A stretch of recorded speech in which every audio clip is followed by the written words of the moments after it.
Hello everyone, welcome to the legal principle channel. मैं हूं महाश्वेता पटनायक। आज मैं आपके साथ शेड्यूल 2 के पैराग्राफ 5 और 6 को डिस्कस करूंगी। पिछले दो वीडियोस में पारा 1 से लेकर 4 तक डिस्कस कर चुकी हूं। अगर आपने उस वीडियोस को नहीं देखा है तो इस चैनल के प्लेलिस्ट में जाकर उस वीडियोस को देख लीजिएगा। शेड्यूल 2 कहता है कौन से एक्टिविटीज या ट्रांजेक्शन्स को सप्लाई ऑफ गुड्स के जैसे ट्रीट किया जाएगा और कौन से एक्टिविटीज या ट्रांजेक्शन्स को सप्लाई ऑफ सर्विसेज के जैसे ट्रीट किया जाएगा। पैराग्राफ 5 में ऐसे कुछ सप्लाईज दिए हैं जिसे कि सप्लाई ऑफ सर्विसेज के जैसे ट्रीट किया जाएगा। इसे एलेबोरेटली डिस्कस करने से पहले अगर अभी तक आपने इस चैनल को सब्सक्राइब नहीं किया है तो सब्सक्राइब बटन को प्रेस करके चैनल को सब्सक्राइब कीजिए और बेल आइकन को प्रेस कीजिए ताकि हर वीडियोस की नोटिफिकेशन आपको मिल सके। पैरा 5 सप्लाई ऑफ सर्विसेज की बात करता है। चलिए इसे डिस्कस करते हैं। ये कहता है the following shall be treated as supply of services, namely point A, renting of immovable property. Immovable property को अगर रेंट पे दिया जाता है तो उसे सप्लाई ऑफ सर्विसेज के जैसे ट्रीट किया जाएगा। जैसे कि रेंटिंग ऑफ कमर्शियल कम्प्लेक्स। अगर आपका कोई कमर्शियल कम्प्लेक्स है और आप उसे किराए पे देते हैं तो उसे सप्लाई ऑफ सर्विस कहा जाएगा। या renting of permitting use of immovable property for placing vending और डिस्पेंसिंग मशीन्स। जैसे कि आपके घर के कैंपस में कुछ जगह है, आपने उसे एटीएम मशीन इंस्टॉल करने के लिए बैंक को दे दिया, वो भी रेंटिंग ऑफ इमूवेबल प्रॉपर्टी में आएगा। या किसी रिलीजियस प्लेस के पास दुकान बना के किराए पे दिया जाता है, उसे भी सप्लाई ऑफ सर्विसेज कहा जाएगा। अब पॉइंट बी को चलते हैं। ये पॉइंट बहुत ही इम्पोर्टेंट है। ये कम्प्लेक्स बिल्डिंग और सिविल स्ट्रक्चर के कंस्ट्रक्शन से रिलेटेड है। इसे डिस्कस करने से पहले मैं आपके साथ और कुछ डिस्कस करूंगी। पहले तो बिल्डिंग या कॉम्प्लेक्स इमूवेबल प्रॉपर्टी होता है। ये गुड्स के डेफिनेशन में ही नहीं आता है, इसीलिए इसके सेल पर जीएसटी भी नहीं लगता है। लेकिन जब तक बिल्डिंग की कंस्ट्रक्शन हो रही है तब तक जो बिल्डिंग कंस्ट्रक्ट कर रहा है वो कंस्ट्रक्शन सर्विस देता है और यही सर्विस पर जीएसटी लगता है। अब पॉइंट बी को चलते हैं। ये कहता है construction of a complex building, civil structure और a part thereof, including a complex और building intended for sale to a buyer wholly or partly, except where the entire consideration has been received after issuance of completion certificate, where required by the competent authority or after his first occupation, whichever is earlier.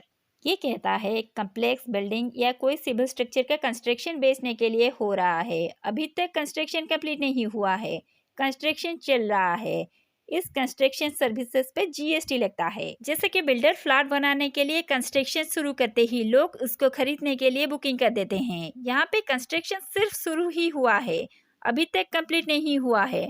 Builder आपको जो service देते हैं इसे construction service कहा जाता है और इसे सप्लाई ऑफ सर्विसेज कहा जाता है और इस पे जीएसटी लगता है। जब फ्लैट पूरी तरह से तैयार हो जाता है यानी बिल्डर को कंप्लीशन सर्टिफिकेट मिलने के बाद आप फ्लैट को खरीदते हैं तब उस पे जीएसटी नहीं लगता है, क्योंकि यहाँ पे बिल्डर आपको कोई सर्विस ही नहीं दे रहा है। कंप्लीशन सर्टिफिकेट मिलने से पहले अगर आप बिल्डर को पोजीशन लेने के लिए फ्लैट बुकिंग करते हैं तो फिर उस पे जीएसटी लगेगा। फ्लैट पूरी तरह से कंप्लीट हो जाने के बाद तो वो इमूवेबल प्रॉपर्टी हो जाता है और इमूवेबल प्रॉपर्टी पे तो जीएसटी नहीं लगता है। यहाँ पे एक एक्सप्लेनेशन दिया है और इसका फर्स्ट पॉइंट कॉम्पिटेंट अथॉरिटी कौन है ये कहता है।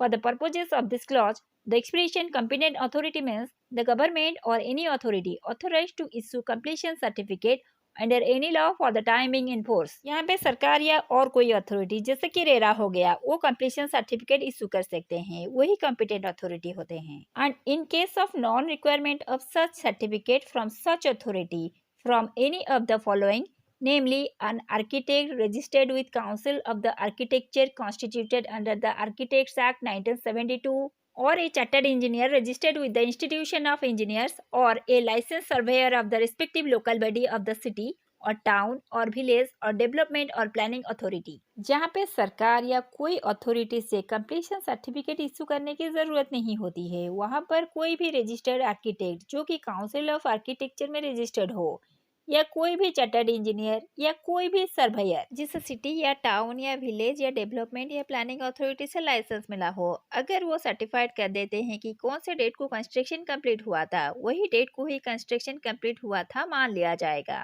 एक्सप्लेनेशन का सेकेंड पॉइंट कंस्ट्रक्शन में क्या क्या इंक्लूड होता है ये कहता है the expression construction includes additions, alterations, replacements or remodeling of any existing civil structure. बनी बनाई सिविल स्ट्रक्चर के ऊपर किसी भी तरीके का एडिशन, ऑल्टरेशन या रिप्लेसमेंट करना या किसी भी तरीके से रिमॉडलिंग करना, वो सब कंस्ट्रक्शन के अंदर इंक्लूड होता है। अब पॉइंट सी को चलते हैं। ये कहता है टेम्पररी ट्रांसफर और परमिटिंग द यूज और enjoyment of any intellectual property right.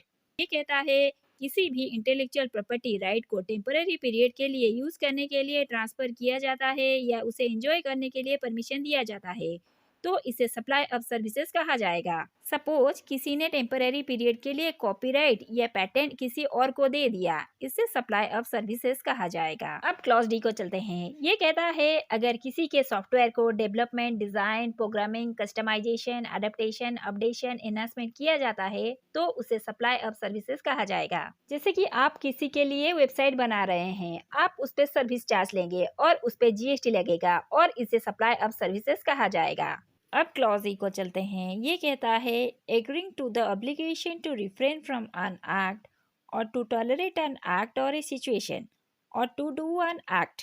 ये कहता है कोई एक्ट को ना करना, किसी एक्ट को टॉलरेट करना या कोई एक्ट को करने के लिए मान लेने को भी सप्लाई ऑफ सर्विसेज कहा जाएगा। सपोज मैं बच्चों को पढ़ाती हूँ और मेरे घर के सामने एक लड़की आती है और मुझे बोलती है कि आप कल से मत पढ़ाइए, इसके लिए मैं आपको 5 लाख रुपए दूंगी और मैं इसके लिए एग्री भी करती हूँ, तो इसे सप्लाई ऑफ सर्विसेज कहा जाएगा। कुछ ना करना या कोई एक्ट और सिचुएशन को बर्दाश्त करना या किसी भी एक्ट को करना, ये सब सप्लाई ऑफ सर्विसेज में इंक्लूड होता है। लास्ट ईयर गवर्नमेंट ने इसके लिए एक क्लैरिफिकेशन निकाला था कि इन केसेस में सप्लाई ऑफ सर्विसेज कहा जाएगा किसी भी एक्ट को ना करने के लिए या टॉलरेट करने के लिए या करने के लिए।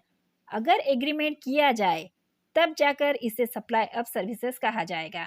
अब क्लॉज एफ को चलते हैं। ये कहता है transfer of the right to use any goods for any purpose for cash, deferred payment or other valuable consideration. ये कहता है कोई भी गुड्स हो उसे इस्तेमाल करने के लिए देते हैं। यहाँ पे टाइटल ट्रांसफर नहीं हो रहा है, सिर्फ इस्तेमाल करने के लिए राइट ट्रांसफर हो रहा है, चाहे वो कैश में हो या बाद में पेमेंट हो या कोई भी वैल्यूएबल कंसिडरेशन के लिए हो, उसे सप्लाई ऑफ सर्विसेज कहा जाएगा। अब पारा 6 को चलते हैं। ये कंपोजिट सप्लाई की बात करता है। पहले कंपोजिट सप्लाई क्या होता है वो कहती हूँ। कंपोजिट सप्लाईज में गुड्स भी होता है और सर्विस भी होता है। इसमें दोनों दिखते हैं, जैसे कि वास कॉन्ट्रैक्ट के केस में होता है और रेस्टोरेंट के केस में होता है। जीएसटी आने से पहले वास कॉन्ट्रैक्ट और रेस्टोरेंट पे VAT और सर्विस टैक्स दोनों लगता था, लेकिन जीएसटी आने के बाद सिर्फ जीएसटी लगता है। वास कॉन्ट्रैक्ट और रेस्टोरेंट में गुड्स और सर्विसेज दोनों है, इसीलिए इसे कंपोजिट सप्लाई कहा जाता है और इस कंपोजिट सप्लाई को सप्लाई ऑफ सर्विसेज के जैसे ट्रीट किया जाता है। यही बात ये पारा 6 कहता है। अब चलिए पारा 6 को डिस्कस करते हैं। ये कहता है the following composite supplies shall be treated as a supply of services, namely clause A कहता है वास contract as defined in clause 119 of section 2 and clause B कहता है supply by way of or as part of any service or in any other manner whatsoever of goods being food or any other article for human consumption or any drink where such supply or service is for cash, deferred payment or other valuable consideration। Clause A वास contract की बात करता है और clause B restaurant के services के ऊपर बात करता है। वास कॉन्ट्रैक्ट और रेस्टोरेंट ये दोनों को सप्लाई ऑफ सर्विसेज में इंक्लूड किया जाएगा। ये था आज का टॉपिक। आज मैंने आपके साथ पारा 5 और पारा 6 को डिस्कस कर लिया। अगर आपको आज का टॉपिक थोड़ा सा भी इंफॉर्मेटिव लगे तो प्लीज लाइक, शेयर और सब्सक्राइब कीजिए और अगर कुछ भी डाउट होगा तो उसे कमेंट सेक्शन में बताइएगा। आज के वीडियो को यहीं पे एंड करती हूँ। Goodbye friends.